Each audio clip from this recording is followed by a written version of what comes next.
حتیٰ کہ حماس بھی ایسی ڈیل کے لیے تیار ہو سکتی ہے۔ اس کے بدلے میں اسرائیل کو سرکاری سطح پر تسلیم کیے بغیر بھی طویل المدتی جنگ بندی اور اسرائیل کے ساتھ تعاون اور اشتراک کو فروغ دیا جا سکتا ہے۔ غزہ میں امن و امان کی مثالی صورتحال ظاہر کرتی ہے کہ حماس ایک اچھی حکومت بنانے اور اسے چلانے کی اہل ہے۔ کچھ عرصہ پہلے اس نے غیر ملکی صحافیوں کو خاص طور پر غزہ میں مدعو کیا کہ وہ دیکھیں کہ وہاں امن و امان کی صورتحال کیسی جا رہی ہے، تاکہ وہ ان کی انتظامی صلاحیتوں کا جائزہ لیں۔ صحافیوں نے اس دورے کے بعد غزہ کے امن و امان کو مثالی قرار دیا تھا اور اس کے ساتھ ساتھ حماس کی انتظامی صلاحیتوں کی تعریف بھی کی۔ اس میں کوئی شک نہیں کہ حماس کی شرکت کے بغیر فلسطین میں کسی حکومت کا قیام علاقے میں امن و امان کو تباہ کر دے گا۔ جب حماس کو یقین ہو جائے گا کہ محمود عباس ان مطالبات کو منوانے میں ناکام ہیں جس کے لیے فلسطینی عرصہ دراز سے برسر پیکار ہیں، تو تشدد اور خونریزی کی فضا مزید پروان چڑھے گی اور اب چڑھ بھی رہی ہے۔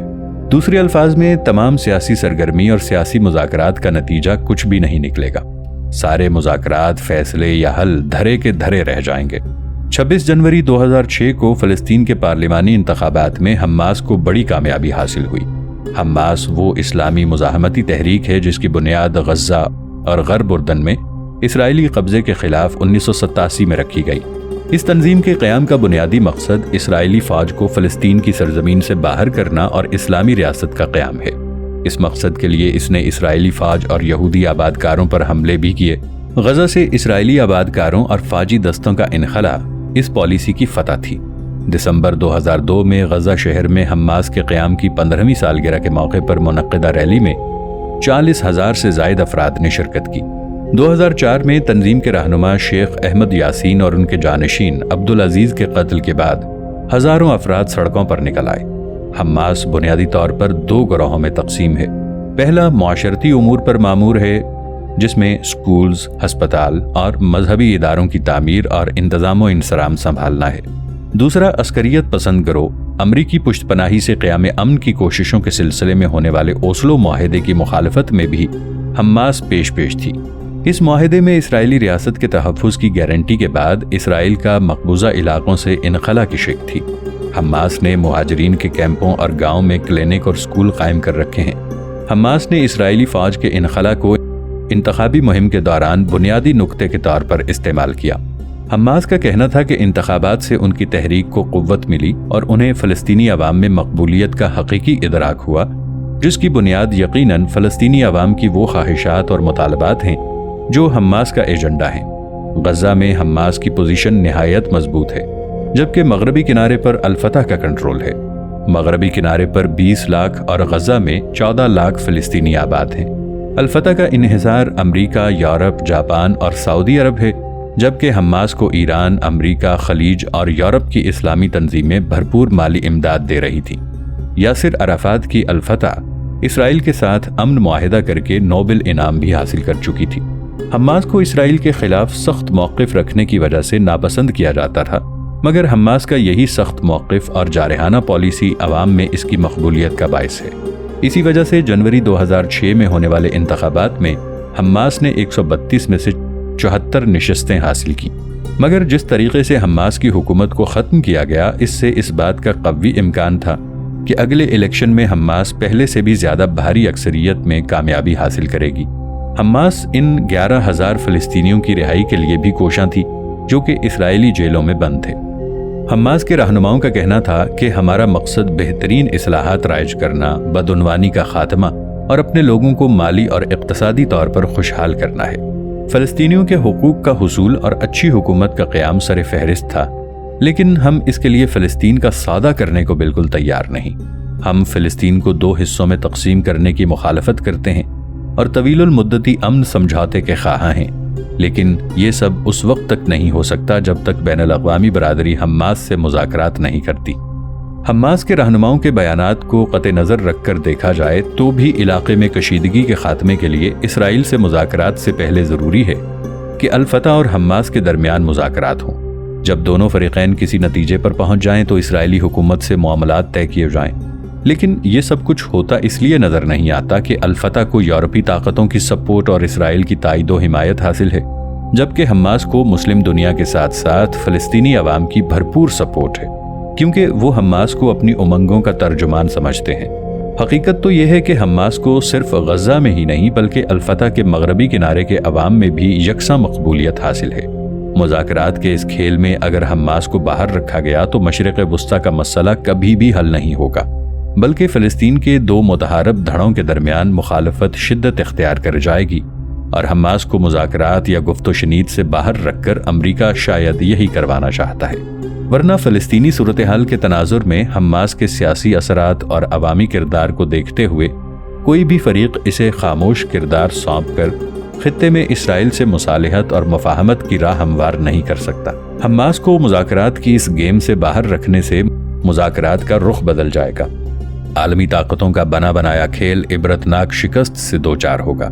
سچ تو یہ ہے کہ حماس کی شمولیت کے بغیر انہیں مذاکرات نہیں کہا جا سکتا۔ اگر حماس مذاکرات میں شامل نہیں تو کچھ بھی نہیں۔ کسی پرندے کا آشیانہ اجاڑ دیا جائے یا کسی انسان کو زبردستی اس کے گھر سے نکال دیا جائے یا پھر نکل جانے پر مجبور کر دیا جائے تو محرومی کا درد اور حالات کا عذاب زندگی گزارنا مشکل سے مشکل تر کرتا چلا جاتا ہے۔ یہی وہ دکھ ہے جو عذاب بن کر ہزاروں لاکھوں فلسطینیوں کی زندگی کو تباہ و برباد کرنے کا باعث بنا ہوا ہے۔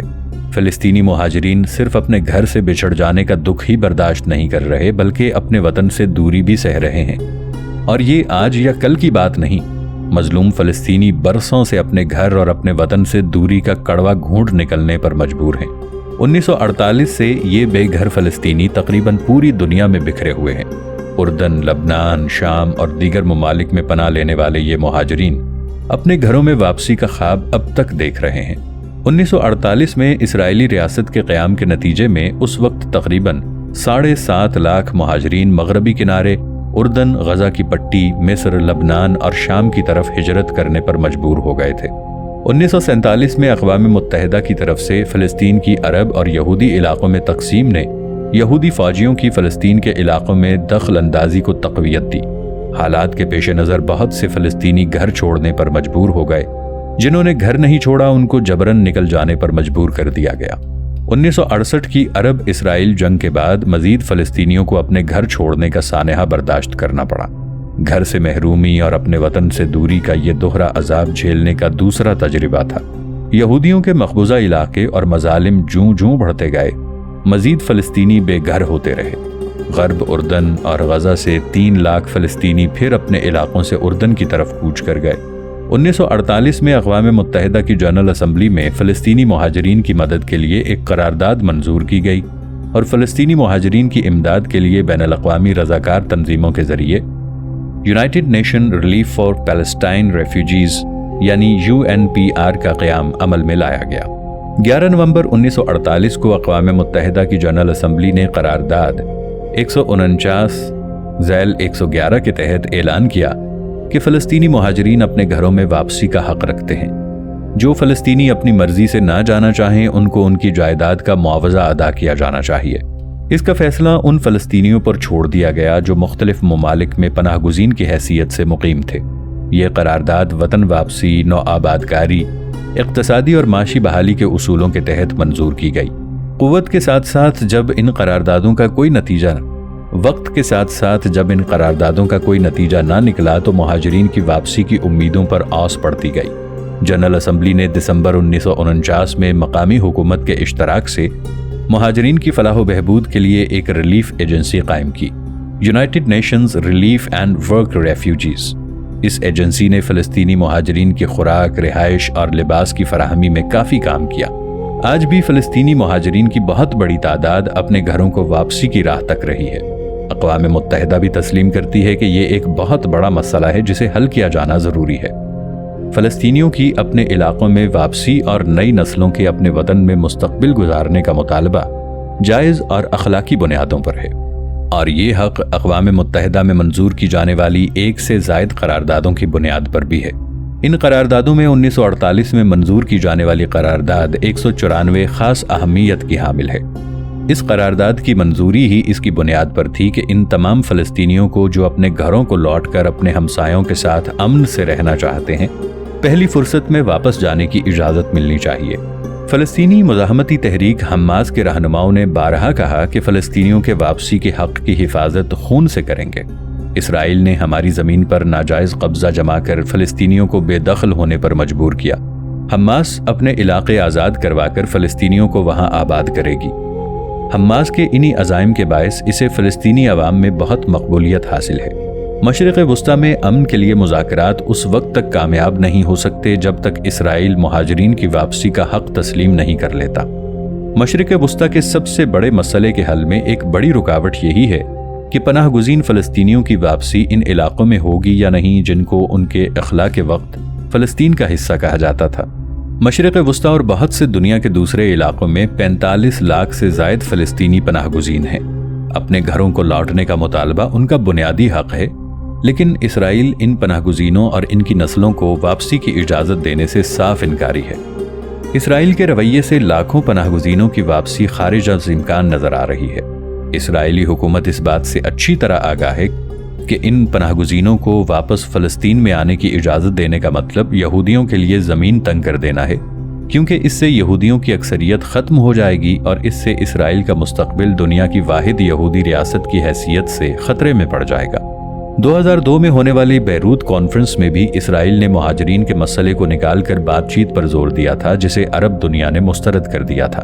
اب تک اقوام متحدہ میں امریکہ کے فلسطین مخالف رویے نے کسی حتمی معاہدے کو ممکن نہیں ہونے دیا۔ 2002 میں Negroponte deputy secretary of state نے واضح طور پر اعلان کیا تھا کہ امریکہ ایسی تمام تحاریک کو ویٹو کر دے گا جن میں فلسطین کے خلاف قرارداد مذمت نہیں ہوگی۔ جب تک امریکہ سیکیورٹی کونسل میں فلسطین کے مفادات کو ذکر پہنچاتا رہے گا اور مذاکرات کے پس پشت اپنا مکروہ اور مذموم کھیل کھیلتا رہے گا، فلسطین کا مسئلہ کبھی حل نہیں ہوگا۔ فلسطینی مہاجرین ضروریات زندگی، چھت، بجلی، ایندھن، صاف پانی، خوراک اور دوائیوں سے محروم قید و بند کی زندگی گزار رہے ہیں۔ جنوبی لبنان کے کیمپ میں پناہ گزین فائزہ اشراق بداوی کیمپ کے ان 10,000 فلسطینی مہاجرین میں سے ایک ہے جو بداوی اور دوسرے علاقوں میں چلے گئے تھے۔ فائزہ کہتی ہے کہ 1948 میں ہم ننگے پاؤں سر پر کپڑوں کی گٹھڑی لے کر بھاگے۔ لبنانیوں نے ہمیں خوش آمدید کہا اور ہم نے یہاں بسیرا کر لیا، مگر ہماری صعوبتوں کا خاتمہ ابھی تک نہیں ہوا۔ 82 سالہ آمنہ ایدی حسین کا کہنا ہے کہ میں 23 سال کی تھی جب ہمیں فلسطین چھوڑنے پر مجبور کیا گیا۔ میرے پاس صرف وہی لباس تھا جو میں نے پہن رکھا تھا اور ہم ننگے پاؤں کاروں، ٹرکوں، پک اپوں پر بھاگے۔ نہر البارد کیمپ 60,000 سے زائد مہاجرین سے زیادہ کا گھر ہے۔ یہ مہاجرین کیمپوں، سکول سینٹرز اور مختلف رہائشی عمارتوں میں پناہ لیے ہوئے ہیں۔ UN ریف ایجنسی کے پاس بھی ان کی آبادکاری اور مسئلے کا حل موجود نہیں ہے۔ انسانی حقوق کی تنظیمیں بھی پریشان ہیں کہ ان لوگوں کا کوئی پرسان حال نہیں۔ خوراک، پانی، بجلی سے محروم ان لوگوں کو وہیں پر دفن کر دیا جاتا ہے جس جگہ یہ ڈھہ جاتے ہیں۔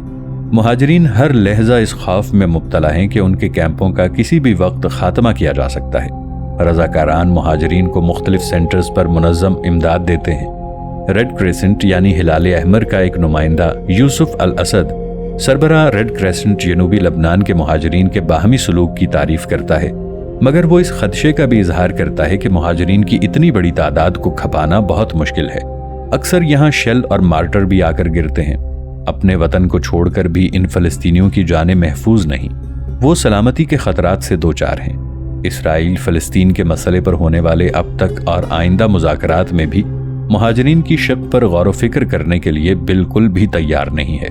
اسرائیل بار بار یہ کہہ چکا ہے کہ جو فلسطینی اب دوسرے علاقوں میں پناہ گزین کی حیثیت سے زندگی بسر کر رہے ہیں، وہ ان فلسطینیوں کو دوبارہ وطن آنے کی اجازت نہیں دے گا۔ ان فلسطینیوں کو میزبان عرب ممالک اپنا لیں۔ اسرائیل کا مہاجرین کے حل کے لیے پیش کردہ یہ فارمولہ ہے جس پر نہ صرف فلسطینی رہنماؤں کا اختلاف ہے بلکہ اس بات کو اردن کے علاوہ دیگر عرب ریاستیں بھی تسلیم کرنے کے لیے تیار نہیں۔ فلسطینی رہنما بھی اس تجویز سے اتفاق نہیں کرتے۔ وہ پناہ گزینوں کی واپسی کے حق سے دستبردار ہونے کو تیار نہیں۔ یہ حل کسی طور بھی قابل ہضم نہیں ہے کہ وہ فلسطینی جو اپنے گھر اور وطن میں ہنسی خوشی زندگی بسر کر رہے تھے، ان کو ان کے گھروں سے نکال دیا جائے اور پھر ان کو اپنے ہی وطن میں آنے کی اجازت نہ دی جائے۔ یہ عالمی غنڈہ گردی تو ہو سکتی ہے مگر مسئلے کا حل نہیں۔ فلسطینی خاندانوں کا ملاپ اور خوشگوار نارمل خاندانی زندگی گزارنے کی خواہش اب خیال و خواب ہوتی جا رہی ہے۔ اسرائیل کی پالیسی میں ان مجاہدین کے لیے کوئی رعایت نہیں۔ یہی صورتحال ان فلسطینیوں کو بھی درپیش ہے جو یروشلم کے رہائشی ہیں، جن کی سرحدیں مغربی کنارے سے جا ملتی ہیں۔ ان کو 2 گھر رکھنا پڑتے ہیں، ایک یروشلم میں، دوسرا مغربی کنارے میں۔ یہ بھی فلسطینیوں کو یروشلم مغربی کنارے سے نکال دینے اور عرب ممالک کی طرف ہجرت کرنے پر راغب کرنے کی ایک ظالمانہ کوشش ہے۔ یروشلم کے رہائشیوں اور عرب شہریوں کی اسرائیل چھوڑ دینے کی یہ خاموش ہجرت اس لیے توجہ حاصل نہیں کر پاتی کہ یہ ایک خاموش مگر مسلسل دباؤ ہے جو ان پر اسرائیل چھوڑنے کے لیے ڈالا جاتا ہے۔ اسرائیلی وزارت داخلہ یروشلم اور مغربی کنارے کے خاندانوں کے اتحاد کے مراحل کو مشکل سے مشکل بناتا جا رہا ہے۔ اس کا ہر راستہ مظلوم فلسطینیوں کو ان کی زمین سے بے دخل کرنے کی طرف تو جاتا ہے، مگر واپسی، اتحاد یا آبادکاری کا حق دینے کی طرف نہیں۔ اس وقت تقریباً 60,000 سے زائد مہاجرین نہر البارد کے کیمپوں میں رہتے ہیں۔ سینکڑوں خواتین جسم فروشی جیسے مکروہ دھندے پر مجبور ہو چکی ہیں۔ بہت سے نوجوان لبنانی کلبوں میں $150 سے $200 ماہوار پر موسیقی بجا کر اپنا گزارا کر رہے ہیں۔ فلسطینی مہاجرین کا مستقبل دن بدن تاریک ہوتا جا رہا ہے۔ مایوسی، نامرادی اور غلط راستوں میں ملوث ہونے کے سوا ان کے پاس کوئی چارہ نہیں رہا۔ لبنان میں موجود فلسطینی مہاجرین کے لیے امداد اسرائیل کے راستے آتی ہے، لیکن لبنانی فوج اور فتح الاسلام کے درمیان جاری جھڑپوں کی وجہ سے اسرائیل نے مہاجرین کی امداد روک دی۔ لبنان میں آباد ان فلسطینی مہاجرین کے لیے امدادی رقوم اور خوراک اسرائیل کے راستے بھجوائی جاتی رہیں۔ مہاجرین کی آبادکاری کے لیے سالانہ $50 ملین اور 2 وقت کا کھانا دیا جاتا ہے۔ فلسطینی مہاجرین لبنان میں 60,000 کی تعداد میں ہیں۔ اقوام متحدہ ان کی ملازمتوں کے حوالے سے بھی کام کر رہی تھی، مگر عرب ممالک میں مہاجرین کی بڑھتی ہوئی تعداد، ان کے مسائل، فلسطین اور اسرائیل کے درمیان تناؤ نے مہاجرین کے مسئلے کو سلجھانے کی بجائے پیچیدہ کر دیا۔ فلسطینی مہاجرین کی واپسی اس وقت تک ممکن نہیں جب تک عالمی برادری اسرائیل پر دباؤ نہ ڈالے۔ فلسطینیوں کی وطن واپسی کے لیے اسرائیل پر دباؤ ڈالنے کا مطلب یہ ہوگا کہ یہودی سلطنت کے وجود کو نقصان پہنچانا، جو مغربی دنیا کبھی نہیں چاہے گی۔ ایسے میں مسئلہ فلسطین کا حل فلسطینی مہاجرین کے لیے کسی قسم کی خوشخبری لاتا نظر نہیں آتا، لیکن مسلم دنیا اور حماس کا اصولی موقف اس مسئلے کا کوئی نہ کوئی حل ممکن بنا سکتا ہے، اگر وہ اتحاد و یکجہتی کے ساتھ اپنے نظریات پر ڈٹے رہیں۔ امریکی صدور کو یہ کمال حاصل ہے کہ وہ کسی بھی ملک کے لیے پہلے مسائل کھڑے کرتے ہیں، اچھے بھلے امن پسند خطے کو انتشار کی طرف لاتے ہیں، پھر اسی ملک کے مسائل کے حل کے لیے اور وہاں امن و امان کے قیام کے لیے بے چین ہو جاتے ہیں۔ فلسطین کے مسئلے پر بھی امریکہ کی پالیسی اسی طرح دوغلی، منافقانہ اور سازشوں پر مبنی رہی ہے۔ فلسطین کے مسائل کے حل کے لیے آزاد خود مختار فلسطینی ریاست کا خواب آج کل فلسطینی عوام کی بجائے امریکی انتظامیہ دیکھ رہی ہے، اور اس کے لیے وہ امن کانفرنس بلانے کے لیے کوشاں ہے۔ امریکی پالیسی کو کسی بھی ملک پر اچانک مسلط نہیں کیا جا سکتا، بلکہ اس کے لیے تھنک ٹینک امریکی مفادات اور لاہ عمل کے مطابق بہت عرصہ پہلے سے ہی منصوبہ سازی شروع کر دیتا ہے۔ امریکی دلچسپیاں ان کے مفادات سے جڑی ہیں اور ان کے مفادات ان کی پالیسی کا منشور ہیں۔ یہودیوں کی فلسطین میں آبادکاری سے لے کر اسرائیل کی تشکیل تک ان کے مفادات ہر جگہ فعال نظر آتے ہیں۔ اسرائیلی ریاست کی تشکیل کا بنیادی مقصد ہی مسلمانوں کو ان کے وطن سے بے دخل کرنا اور ایسے جنگ لڑنے پر مجبور کرنا تھا جو زبردستی ان پر مسلط کر دی گئی۔ مشرق وسطیٰ میں اسرائیل کو طاقت کا محور بنانا امریکہ کے لیے اس لیے بھی ضروری تھا کہ اس خطے میں کوئی ملک تو ایسا ہو جس کی وجہ سے امریکی مفادات پورے ہو سکیں اور عرب ممالک کی آزادی و خود مختاری کو سلب کیا جا سکے۔ امن و سلامتی اور ترقی کی سمت پر گامزن ہونے سے روکنے کے لیے اسرائیل کو بدمعاش ریاست بنا کر ان کے سر پر مسلط کرنا از حد ضروری تھا۔ 1948 سے لے کر اب تک فلسطینی نہ صرف اپنے گھروں سے بے دخلی کا دکھ برداشت کر رہے ہیں، بلکہ اسرائیلی فوج کے مظالم سہ بھی رہے ہیں۔ عرصہ دراز سے اسرائیلیوں کے ظلم و ستم کا شکار ان فلسطینیوں کے مسائل جوں کے توں ہیں، بلکہ آپسی دھڑوں کے اختلاف کی وجہ سے اور بھی زیادہ بڑھ چکے ہیں۔ محمود عباس کی الفتح تنظیم اسرائیل کو تسلیم کرنے کے ساتھ ساتھ اس کے ساتھ مل کر چلنے کو تیار تھی، جبکہ حماس کے نظریات الفتح سے میل نہیں کھاتے، جس کی بنیادی وجوہات میں فلسطینیوں کے حقوق کا متصادمانہ ہے۔ فلسطینی علاقوں اور فلسطینی مہاجرین کی واپسی بھی انہی مسائل میں سے ہے جن پر اسرائیل بات کرنے کے لیے تیار نہیں۔